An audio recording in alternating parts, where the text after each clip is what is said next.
training first. Yep, and you just hold on really tight with that. So the basics of potty training start off like this. This is the version of it that I do. So number one is that we're going to have her controlled and confined 24/7. And by that, I mean she's either going to be in her crate or she's going to be under your foot like this on leash. And we're just not going to let her roam around the apartment anymore or meander around. All that is done because she's constantly wandering off and peeing, even when you have your eyes closed for a little bit. She's constantly having accidents when you're not paying attention.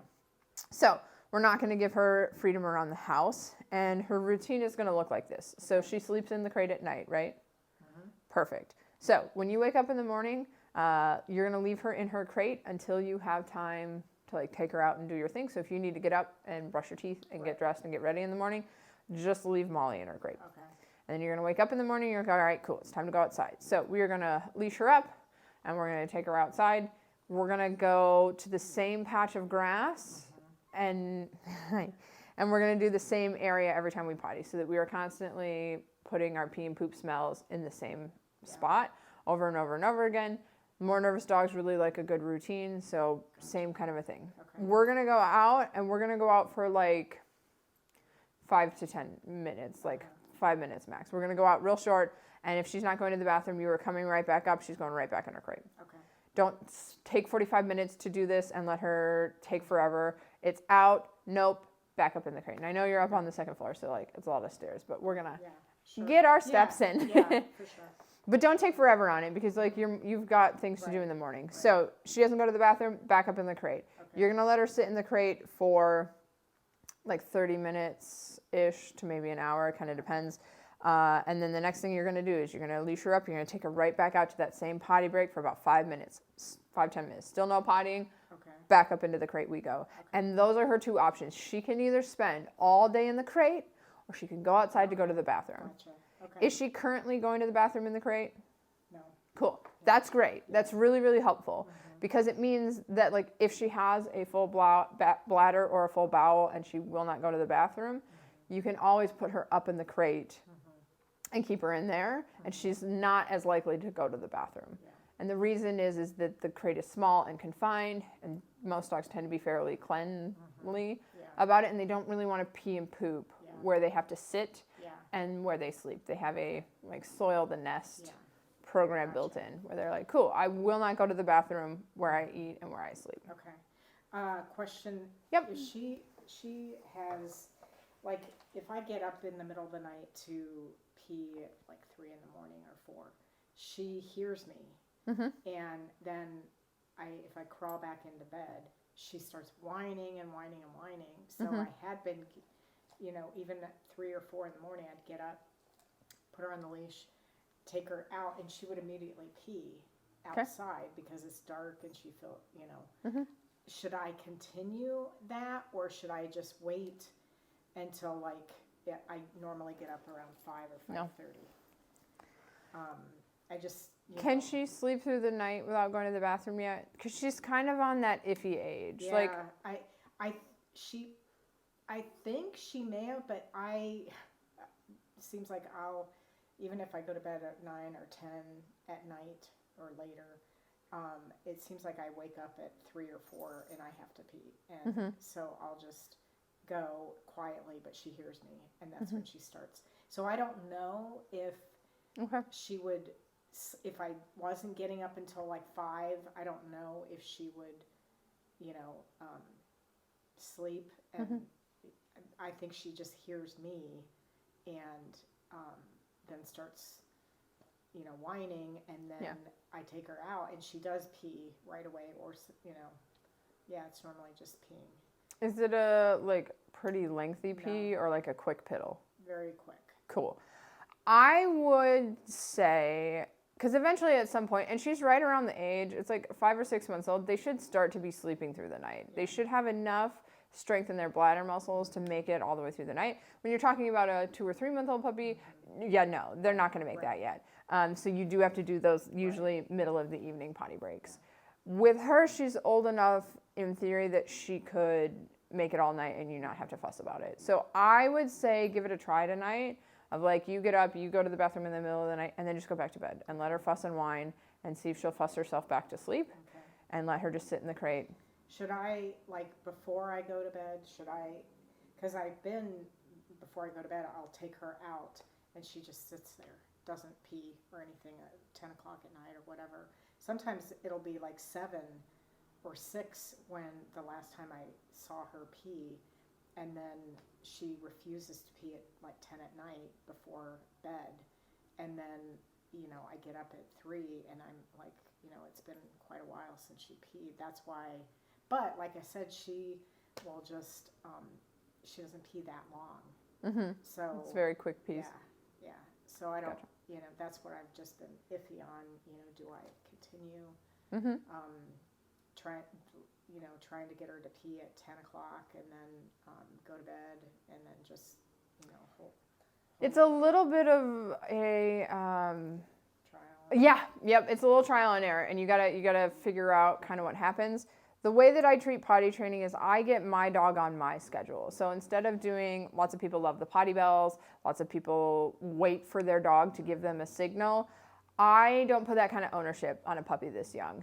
They just don't care that much, Yeah. and they're very self-serving. Yeah. So if they were playing a whole bunch and then they're like, oh my gosh, I have to pee right now, they'll just go pee and then go back to what they were doing. Like, they don't want to tell you and go all the way outside and come all the way back in. They tend to be very self-serving. So in that kind of regards, is I don't put the ownership on my puppy because it's just not a responsibility that they're willing and able to take on at this age just yet. So I do the reverse. I set up a schedule and I'm like, cool, this is the routine that we're doing, and you're going to figure out how to get on board. So the way that it works is we wake up in the morning, take her outside. If she pees and poops, she's good. She then gets freedom around the apartment, and she can spend usually X amount of time loose in the apartment. And then when that time is up, we go back into, you are either going outside to go potty again, or you're going back into your crate. And then we will do the alternating game, outside crate, until we go to the bathroom. The time frame is relative to the age of the dog and what you think she can handle. So Like today, what happened is at 4 this morning, she pooped outside, but she didn't pee. Okay. Or maybe it was vice versa. She peed outside, wouldn't poop. And maybe like 6 o'clock I fed her, and she ate most of it, and I waited like 20 minutes or so. Took her outside, she wouldn't poop. But then what happens is then, like you said, I just would let her out, and she would then poop on the potty pad. So yeah, like I get how, put her in the crate, and then she realizes, okay, you either pee or poo out there. Yeah. I'm not the biggest fan of potty pads personally because your dog is still peeing and pooping in the house. Yeah. So I understand. No, thank you. Yeah. I understand the convenience and why lots of people like to use them, but it also is sending very mixed signals about where you want her going to the bathroom. And she's also, like, pee pads are very similar to carpet, which is what you're currently struggling with, is she's peeing on the carpet a lot. Right. So I would really encourage us to attempt to 86 the pee pads and just try to get her peeing outside, which is what you want anyway. Exactly. So, like, let's just commit to the technique that we want to use and see if we can get rid of the pee pads. I don't really love potty bells. I don't really love pee pads. Not my favorite. They have their moments, but, like, if you really want a potty trained dog, no thank you. They have to get outside. Yeah. Okay. So we, I'm just a young puppy that must put everything in my mouth. Yes. So wake up in the morning, outside, same patch, cool. Pees and poops, awesome. You can also keep a log. Like, if you would find that helpful, you can write down when your pee and poop times are. Generally speaking, an adult dog is only likely to poop like 2, maybe 3 times a day. You'll have to kind of figure out what how many poops a day does Molly do? How many pees a day does Molly normally do? And the pee is usually the interval of how often you wait between, like, if she has peed and pooped, cool, she gets that apartment free time, right? The hours that she gets is directly relational to how many months old she is. So if she is 5 months old, she gets at max 5 hours of loose time between it. We know that window is probably too big right now because she's having too many accidents. So we're more so talking about, no. No.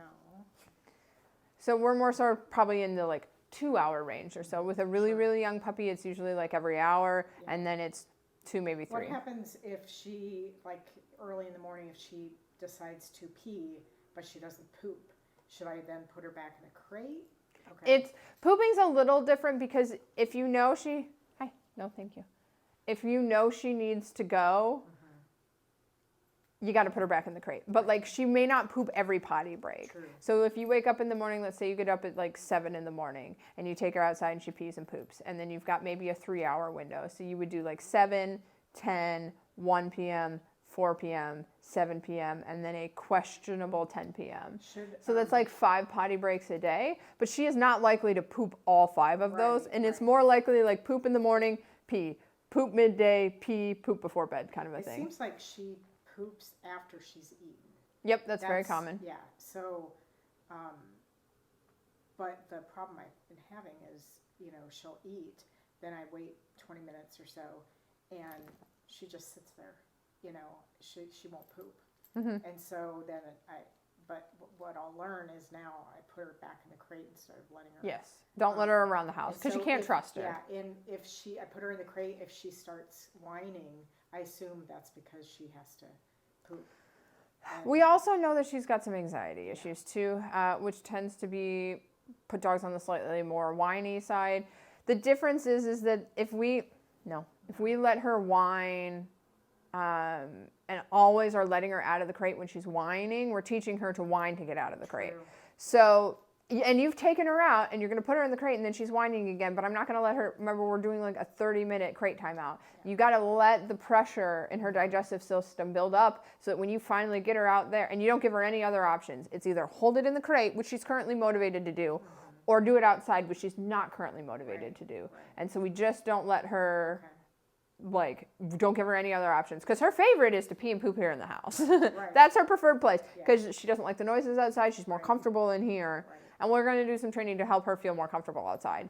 But yeah, we're just not going to give her any other options. It's that or bust. Gotcha. And you will always, if you take her out and she didn't go, 30-minute timer, and then you just let her whine it out, and you're going to go about your day. If you need to put noise canceling headphones on or something to distract yourself from the whining, or shut the bedroom door, that's fine. Right.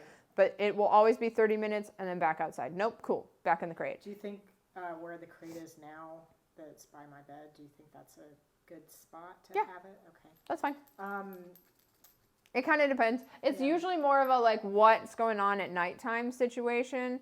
So if you having the crate there doesn't bother you when you sleep at night, then it's fine there. Yeah. It depends on if it's driving you crazy. Like if she's barking a whole bunch. Yeah. Hey. And that's the thing No, I thank don't you. want, because this is an apartment, Mhm. and I don't want people hearing or start complaining. About the noise? Yeah. Yeah, absolutely. There was something else I was going to ask. Whining is usually fairly quiet. Hi. No, thank you. Yeah. So it won't be as, if we were screaming and barking our heads off, we would have a lot bigger issues, but we're just doing gentle whining. So next week, I told you I'm babysitting my daughter's dogs. Yep. I'm bringing the crate, so Yep. I'll put the crate in my room. When I go out to let her out, do you suggest putting her on a leash, or? Yep, because you're going to have to leash her right back into the crate if she doesn't go. Gotcha. And I know that your daughter has other pets and things like that, so it may not be the worst thing in the world for her to go out with other dogs and learn what's going on. But I would pick a pee spot, go to that same spot every time, and walk her on leash. And then if you go outside and she pees right away, then you can let her off leash to run around with the other dogs. Okay. Right. But I would, because if she doesn't go, then you have to leash her and take her right back into that crate. Gotcha. And she can't be out, she can't play, she can't hang out with people, because How long she's got a loaded digestive system, right. and it's just gonna, Yeah. happen somewhere in the house How long then. do I let her, because I could see her, because her dogs roam, in the house, because they're potty trained, obviously. How long do I let her whine in the crate? Because I know Forever. Until it's potty time again. Yeah. Okay. Yep. Ideally, one of the rules of crate training is that you cannot let your dog out of a crate if it is barking or whining. Gotcha. If it's making vocalizations and pitching a fit about being in the crate, you can't open that door to the crate, because it just teaches them to be more vocal, to come out. So one of the things we'll have to kind of balance act. I mean, potty training is my biggest priority with you right now because you're struggling with it so much. Yeah. And we'll let crate training come along as we go. But when you're doing your 30-minute timer between potty breaks, 30 minutes to an hour, it kind of depends. You'll have to, again, play around with the time to figure out what the right interval is. But when you go in there, ideally don't go in there when she's like wailing her head off. Right. Try and pick that quiet moment. Like once you've hit your 25 to 30 minute window, you're like somewhere towards the end of it, you're like, okay, now I'm going to listen for a quiet moment because I can't go get her out of the crate if she's whining and fussing. I would say in the nighttime, let's try just making her sleep through it tonight and see what happens.